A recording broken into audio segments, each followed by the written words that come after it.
അക്ഷയ, ഏറെ സന്തോഷകരമായ ഒരു നിമിഷത്തിന്റെ ഭാഗമാവുകയാണ് നമ്മളും. ഈ ഒരു മന്ത്രിസഭയിലെ 2 വനിതാ മന്ത്രിമാരിൽ ഒരാളെ ബിന്ദു കൃഷ്ണ അധികാരം ഏറ്റിരിക്കുകയാണ്. വകുപ്പുകളുടെ കാര്യത്തിലൊന്നും ഒരു നിശ്ചയമായിട്ടില്ല എന്നറിയാം, എങ്കിലും മന്ത്രിസ്ഥാനം ഏറ്റെടുത്തിരിക്കുകയാണ്. ജനങ്ങളോട് എന്താണ് പറയാനുള്ളത്? ഏറെ സന്തോഷം, അതിലേറെ അഭിമാനം. പ്രിയപ്പെട്ട കൊല്ലത്തിന് നന്ദി, പ്രിയ കേരളത്തിന് നന്ദി. ഐക്യ ജനാധിപത്യ മുന്നണിക്ക് വൻപിച്ച വിജയം സമ്മാനിച്ച ഒരു പുതിയുഗ പിറവിയിലേക്ക് കേരളത്തെ നയിക്കുവാൻ ഞങ്ങൾക്ക് അവസരം തന്നതിന് വകുപ്പ് ഏതായാലും ജനങ്ങളോടൊപ്പം ചേർന്ന് നിന്നുകൊണ്ട് ജനങ്ങൾക്ക് വേണ്ടി കേരള നന്മയ്ക്കായി അഹോരാത്രം പ്രയത്നിക്കും. വനിതാക്ഷേമം, സാമൂഹ്യനീതി ആ വകുപ്പുകളാണെന്നാണ് പറയപ്പെടുന്നത്.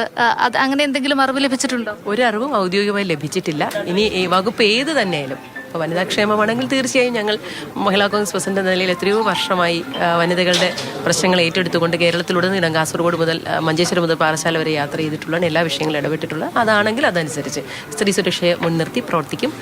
കുഞ്ഞുങ്ങളുടെ ക്ഷേമമാണെങ്കിൽ അത് ഏത് വകുപ്പ് തരുന്നുവോ അതനുസരിച്ച് തീരും. ഇന്നു മുതൽ കേരളത്തിലൊരു പുതുയുഗം പിറക്കുകയാണെന്ന് ഇന്നലെ CM പറഞ്ഞിരുന്നു.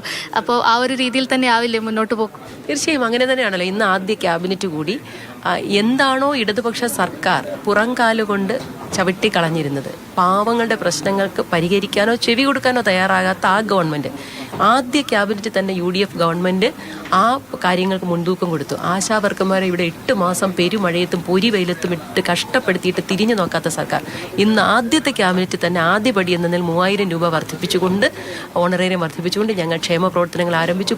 സ്കൂൾ പാചക തൊഴിലാളികൾ എത്ര സമരം നടത്തി തിരിഞ്ഞു നോക്കിയിട്ടില്ല ആ സർക്കാർ. അതുപോലെ അംഗൻവാടി ജീവനക്കാർ, അതുപോലെ പ്രീ പ്രൈമറി ടീച്ചേഴ്സ് അടക്കമുള്ള സമൂഹത്തിലെ അവശ്യ വിഭാഗങ്ങൾ ആദ്യം കരുതിക്കൊണ്ട് മുന്നോട്ട് പോവുക.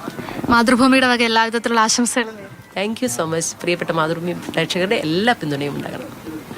അക്ഷയ, അങ്ങനെ ജനക്ഷേമമായിട്ടുള്ള തീരുമാനങ്ങളും കാര്യങ്ങളും ഒക്കെ എടുത്തതാ ഇങ്ങനെ മുന്നോട്ട് പോവുകയാണ്. ബിന്ദു കൃഷ്ണ അധികാരം ഏറ്റിരിക്കുകയാണ്. വകുപ്പിന്റെ കാര്യത്തിലൊരു തീരുമാനമായില്ല, ഉടൻ തന്നെ അക്കാര്യത്തിലും ഒരു വ്യക്തത വരുമെന്നാണ് വിചാരിക്കുന്നത്.